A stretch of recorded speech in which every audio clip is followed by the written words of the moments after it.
Welcome to The Signal, powered by the Leaders in Payments podcast, where we are cutting through the noise to reveal what truly matters in payments and fintech. Hello and welcome to the Leaders in Payments podcast. I'm your host, Greg Myers. Joining me today is a very special guest, Brian Rust, SVP and Deputy Chief Information Security Officer at Worldpay / Global Payments. Thank you so much for being here and welcome to the show. Thanks for having me, Greg. This episode is part of our Signal series, where we're cutting through the noise to reveal what truly matters in payments and fintech. Today, we're talking about the real fraud journey platforms face when they embed payments, where threats actually show up across onboarding, transactions, and refunds, and why the platform itself is increasingly the target. Brian's going to help us break it down in a practical way and share what layered defenses ISVs need to protect both their businesses and their merchants. So, Brian, before we dive deep into this topic, can you walk us through your professional journey and how you got to Worldpay / Global Payments? Yeah, absolutely. Like many people out there, I kind of had not a direct straight line path into where I'm at now. Surprisingly enough, the question of what do you want to be when you grow up is still something I honestly don't know the answer to. I talk to my children about it. I'm like, just be happy. That's the ultimate goal. But I actually came up through the audit and compliance side of the house. Earlier in my career, I was in operations roles. I ended up in audit and compliance companies like Genworth, Capital One, and McKesson. Audit does a really nice job of helping people learn the why and the how of controls and risk management. That kind of auditor mindset of looking for gaps and understanding this systematic risk was really a natural bridge for me to move into cybersecurity. I was in cybersecurity leadership roles at General Electric, managing their global product security incident response team, as well as their assessment services, a wide variety. And then was at a regional bank, the First Financial Bank that's based out of Cincinnati. I had a few different roles there, served as their interim CISO, and then was asked to come over here to Global Payments. Well, Worldpay, then Global Payments. And then I've been part of this organization for about 18 months now, I guess. Time seems to fly by, doesn't it? But that blend of governance from my audit days and kind of operational hands-on with responding to fraud and cybersecurity threats and things of that nature from financials and the industrial security space, what I focus on here is product security. As the deputy CISO, I'm responsible for our commercial product security, essentially building the security into the payments platforms that power our merchants' businesses. So this is from a ideation all the way through, a run type of activity. My product security leaders are engaged throughout the product's life cycle, from advising and helping, but to the development teams to understand what's the risk, what could go wrong here, doing threat modeling, really kind of helping them understand how to secure the platform. That's kind of like my professional journey in a real short nutshell. Thanks for sharing that. So most of the audience is going to be familiar with Worldpay and Global Payments and kind of the combination that's happening. I mean, obviously in the industry, everyone's well aware of that. But just for context, can you give us the quick 50,000 foot level overview of the company and then kind of where your team fits into the broader organization? The combined Worldpay Global Payments is a leader in payments technology, right? We process billions of transactions annually. Specifically, the product security and assessment services team, the product security team that I have, operates in that intersection between development and security and working with the product teams as well. I'm not the information security team of no, never have been, never will be. If the business tells me they really want to do something, I'm going to advise them on the risk and help them understand what could go wrong and advisements. Like if you want to go check to see if the power works by shoving a fork into the outlet, you're going to find out if the power works or not, but that's a really bad way to go check and see if the power works. But if you're insisting to me that you're going to do it that way, I'm going to insist upon like, hey, can you wear some rubber gloves? Can we do this when nobody else is working? We design control structures to match the risk that is out there because being in business is about taking risk. There is a certain inherent risk that we have to take on being in part of business. And my team really sits in between that intersection of helping those development and product teams understand the risk and how to build controls to properly mitigate the risk that exists out there. I want to make sure that the software that your ISVs or the ISV partners are using is secured by design. We focus on the payment ecosystem itself, making sure that when the ISV embeds our payments, they're not just inheriting the transaction capability, but they're also inheriting that security posture that we've been building from the ground up, from the design perspective, all the way through the life cycle of the product. Well, let's dive in, and we're going to sort of start at a higher level and then dig deeper as we go. So at a high level, how is the fraud landscape changing for these SaaS platforms or ISVs? Kind of use the terms interchangeably, but how is the fraud landscape changing for them, the ones that are embedding payments? Fraud has really moved upstream. It used to be about, let me steal this individual card and go use it. Fraudsters are targeting the platforms themselves. They're attacking the infrastructure of the ISV instead of just the fraudulent transactions. We see attacks on the account creation process, the API logic, and the refund workflows. The ISV is no longer just the software provider. They're the gatekeeper of that financial ecosystem for the merchants. Okay. And why are they, the fraudsters, increasingly targeting the platform itself? I think you kind of mentioned it. It used to be, hey, go after the card, but it's much different than that. So they're not really even going after necessarily the individual merchants on the platform. It's actually the platform itself. So why are they increasingly targeting the platform? It's about scale and efficiency, right? These fraudsters are running businesses. These are not just individual. There are some, don't get me wrong. There are individual threat actors that are out there. Generally speaking, these threat actors are well organized. If you peel back the onion on them, they run like corporations do. They have human resources. They have recruiting. They have people complaining about Bob cooking fish in the microwave at lunchtime. They run very sophisticated businesses. And if you think about it, where do you get more bang for your investment in resources and time? And that's going after the platform. Say they find a vulnerability in how an ISV handles onboarding. They can spin up 500 fake merchant accounts pretty much overnight. Targeting the platform allows them to automate those attacks, right? It's about, they're not just looking for that one door that's unlocked when you're walking around and trying to open car doors, right? They're really looking for a master key to the building, which allows them broader access than just one access point would give them. So that's the reason why that they are increasingly targeting the platform. It's really just because it supports the scale of the business of fraud that they're in. Well, that makes a lot of sense. So when you think about the fraud journey, if we want to call it that, what are the main stages across the platform's life cycle? I like to think of this in kind of three areas. There's the entry, the action, and the exit. The entry is the onboarding, the actions, the transaction, and the exits, the post-transaction. The entry is where the threat actors get in the door using the fake identities, the synthetic businesses, things of that nature. Once they get in, the action is that they're going to typically do traditional card testing and velocity attacks, right? Those are transaction typical. And then the post-transaction, the back end, this is the refund abuse, this is the chargeback fraud, this is the diverting funds before the platform notices types of things. That's how I think about it. Okay, yeah, and we're going to dive deeper, I think, into each one of those. So let's start with the onboarding. What are the most common ways that these bad actors get onto the platform? Yeah, automation is a primary driver here. So as I mentioned before, there are some individual actors out there, organized rings. They use bots to fill out the merchant applications automatically, right? They're trying to scale. If you think about the time it takes for an individual to sit and type and enter the information versus, let's go try to enter the information for hundreds at one time.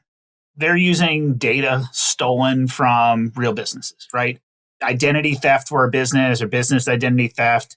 They're using that to pass your basic know your customer KYC checks. They're impersonating the business to get approved for payment processing.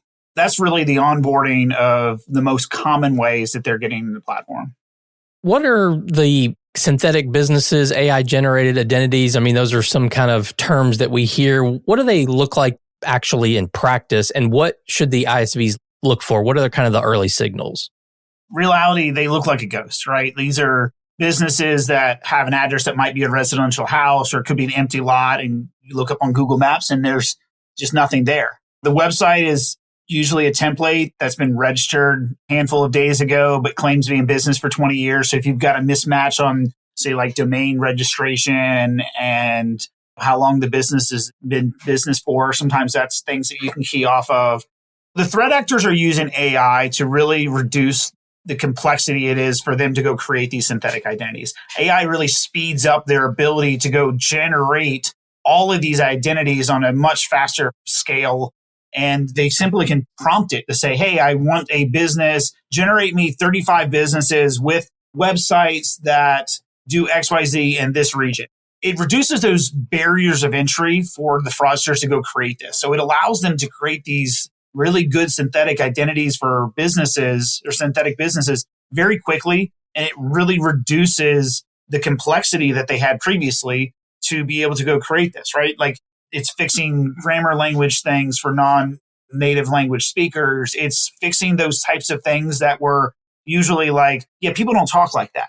But the AI is taking that kind of signals intelligence that we had before, and it's getting rid of that. So it's making it harder for ISVs and others to be able to identify these as readily as before. And it allows the threat actor to grow faster, right? It is accelerating their cycles from the start to the finish. But the early signals, to your question, are typically behavioral.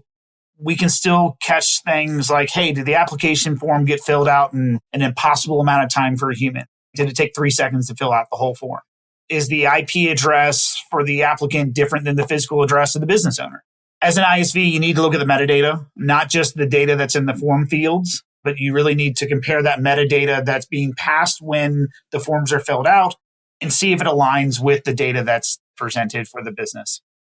Okay, so once the account is live, so let's kind of move on to the next step. Where do you typically see the fraud show up next? Is it bot-driven accounts, account takeovers? Are we talking about transaction fraud? And then which one of those is kind of the most damaging for these platforms? It's usually card testing, right? You'll see the new merchant account that suddenly processes 1,000 transactions for $1 or less and each in 10 minutes, right? They're using the platform or using your platform to validate the stolen card numbers.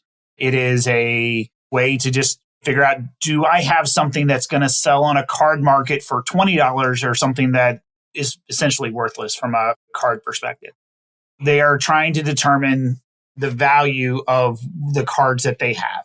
It's incredibly damaging for the ISV because it can ruin your reputation with the card networks, right? It can lead to fines. It's loud, it's fast, and it burns the platforms that aren't really watching their velocity limits.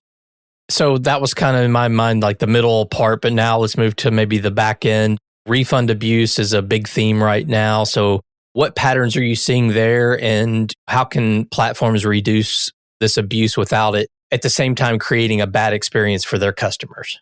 Yeah, refund abuse is tricky because it's an exploitation of trust. When we see patterns on where a customer buys, say a high value item and then claims it never arrived, they get a refund and they keep the item, right? Or the fraudster poses as the merchant and processes a payment on a stolen card and then refunds it to a different card that they control.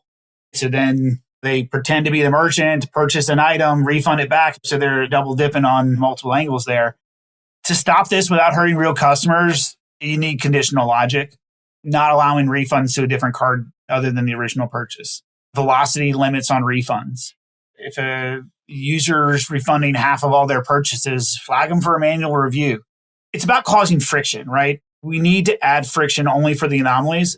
And as mentioned earlier, these fraudsters are running a business, right? And they are doing things to automate their processes so they can go faster. If you're doing things to add friction to their process, you're making it more expensive for them, which is making it harder for them to do business with you. And you don't want them to do business with you, right? So it's about making it harder for them and adding friction. And yeah, it's a cat and mouse game, right? We do something to add friction, they do something else, and it continues. But you got to have that spot of friction in there. And really, it's a balance. I get it, right? Like you've got customers that, hey, I bought it on this. Can you refund it this? And they're sitting there asking. It's hard to say no. A lot of us grew up in a culture of the customer's always right. And it's an exploitation of trust. If somebody says that it didn't show up, like, well, yeah, sometimes it didn't show up. Sometimes the item got stolen somewhere else on the supply chain. Sometimes it's the end user. And it's really, really hard to tell the difference from one from the other. So then it comes down to, I mentioned earlier, we're in business to take risks. Everyone has to take some level of risk as being part of business. It's about setting up what are the appropriate controls to mitigate that risk that's in front of you. And that's that friction that I'm talking about and building into your operational processes. I know this is beyond just like the cybersecurity side of it, but it fits into a holistic approach of how do you defend against these types of things. Sure. I would think Ultimately, you want no fraud, but if you can't have that, you want to catch it early. So what are the core metrics or alerts that ISV should monitor in order to catch fraud early across their merchants, their users, and the transactions? I think I've mentioned some of these already, but I'd prioritize three things. Velocity, right? We spoke about that. Spikes in transaction volume or frequency, things that just don't fit normal behavior. Decline rates, like if a merchant's decline rate spikes, say over 10 or 15%, they're probably underneath a card testing attack right now, right? There's normal rates that you see for each merchant or bucket of merchants or however you define your thing. You can do behavioral monitoring on those to be able to model what is the decline rate that we need to look at. And that's where going back and looking at your historical kind of attacks and where they fit, you can figure out where is that threshold for where, your people that are monitoring will step in and say, hey, yeah, this is more than likely a card attack. Geographic mismatch is the third. If you've got a high volume of transactions coming from a single IP address or country that doesn't match the cardholder's issuing bank, that's pretty table stakes. Let's go ahead and monitor for that. Those are kind of the core metrics or alerts that is your ISV that you should really monitor. Okay. Well, we often hear this term layered defenses. So what are the key layers that you'd consider sort of table stakes for an ISV?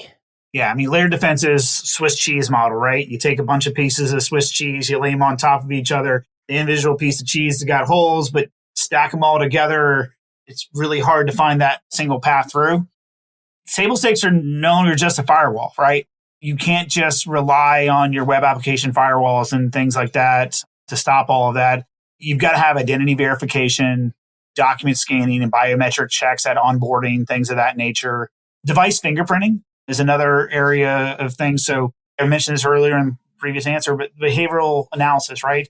You can get to the point where you can assume a certain merchant's coming, who the merchant is before they actually log in based off of the fingerprinting on the device, where they're coming from, their pattern of when they log in and check things. There's a lot of those types of behavioral analysis that you can really tie in. Mouse movements, typing speed, screen resolutions, things of that nature. Like people don't generally log in from a different machine every time. There's a pattern to how they interact with your site. And then the other one I would say is transaction monitoring. Rules that stop the money from moving if it violates set parameters, right? When I think about these types of layered defenses, I think of the anatomy of attack, right? So how you get from the initial compromise all the way through. There's stages of that, and they call it a cyber kill chain on the cybersecurity side. The terminology came from a paper that Lockheed Martin put out probably 11 or 12 years ago now, of how do we systematically look at the history of an attack from initial compromise all the way through the objective met. And this instance, almost always, is the objective is stealing that money, right? There's a fraud kill chain that exists that groups have been working on that follows along with that. Talk about layered defenses, making sure you understand what that kill chain is and how and where you sit on that kill chain and where you can interact with the different steps along there, I think is really, really impactful. One of the things that I do with my teams is we align a lot of our work against MITRE ATT&CK. MITRE ATT&CK is a framework of ATT&CK that is known, observes tools, techniques, and tactics by cybersecurity or by threat actors that are generally cybersecurity focused. The world that we live in is that the fraud and cyber worlds have really merged. So your threat actor that was not financially motivated previously may be financially motivated now. And a lot of their tactics, their tools, their techniques, and their procedures that they're following mirror or look really similar to those cybersecurity tactics. So you've got a fraud cyber kind of fusion that's happening. So as part of your layered defense, if you have a separate fraud team from your cyber team, make sure that they're working together. Make sure that they're talking. Make sure that they are sharing intelligence between the two. Participate in different information sharing groups if you have one available to you. Those are great ways that you can get signals intelligence to be able to help bolster your defenses, to really kind of layer those defenses in. End of the day, it's cliche, but it's people, right? People are always going to be our best lines of defense. There's automation and things we can do, but it comes down to people looking at those. And we talked about earlier, you asked me about what are some things that you would monitor for, right? Someone's got to be sitting there monitoring that. Someone's got to make the decision and say, this exceeded our threshold. What do we do now? So understanding what's next for you and having those well-defined processes within your teams, when things come up, then you're prepared and ready. I think we could go on for a whole hour on layered defense, Greg. I don't want to do that to you, but that's really kind of how I think about it. And just tying it back to like the work that my team does.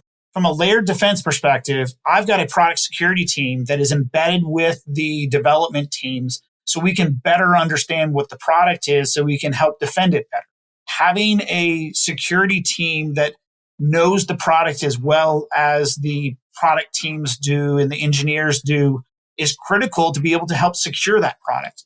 That is part of a layered defense, is knowing your business, making sure that people up and down your stacks in different places know your business, vendor management, things of that nature. Like all of that all fits into your defensive posture that allows you to better respond to things that come up, and having a culture where people really are able to say, yes, this doesn't look right, and make a conscious decision of let's go question this. Again, I tie back to IFCs and customers and real customers. Got to do it in a way that increases the friction for the threat actor, but reduces the friction for customers, which then gets into there's always going to be some level of trust that has to exist.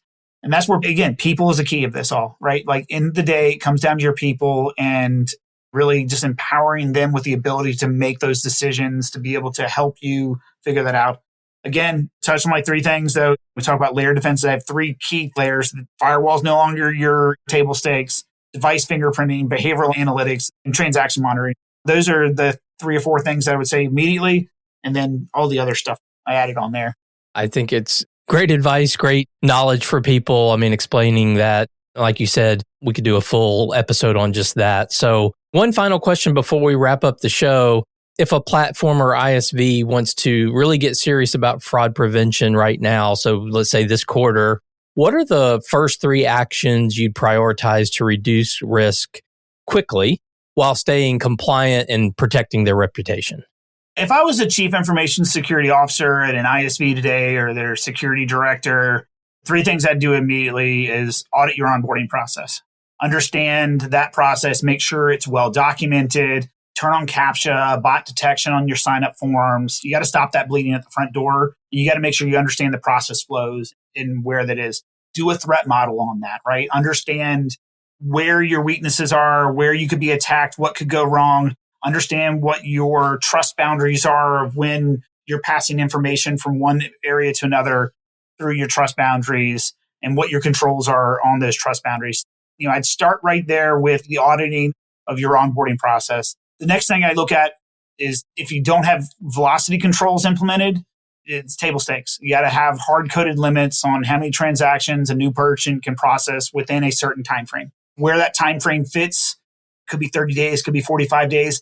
It really depends on what you think is right, but you got to set a date and say, how do we treat new merchants differently than existing merchants? Because trust is built over time.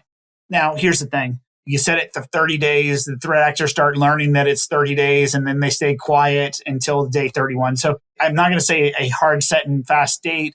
What I will say is there is a time period that you should treat a new merchant differently until you build that reputation of trust, until you can get the behavioral monitoring on them to build the baselines to understand what normal interactions with this merchant looks like. And then talk to the processor. Leverage tools at Global Payments, or if you're using another provider, leverage those tools that they already have. I can speak for Worldpay and Global Payments. We've got massive data sets on fraud. We can help you with that stuff, and we can really assist you with understanding those types of things. If you want help, reach out, right? We'll be glad. I'm sure your processor, if it's not Worldpay or Global Payments, we'll be glad to help you as well. We can really assist you with understanding those types of things. Turn on address verification or card security code filters, some things that are sometimes left off by default. There's different things that your processor is going to be able to help you with. And don't forget to use this as a resource. to really secure your company and to be able to enable those merchants. Well, Brian, I think that's a great way to wrap up this show. So thank you so much for being on the show today. I know your time is very valuable, so I really appreciate you being on. Yeah, thank you very much, Greg. It was a pleasure to be here. Have a good rest of your day. All right, you too. And to all you listeners out there, I thank you for your time as well. And until the next story.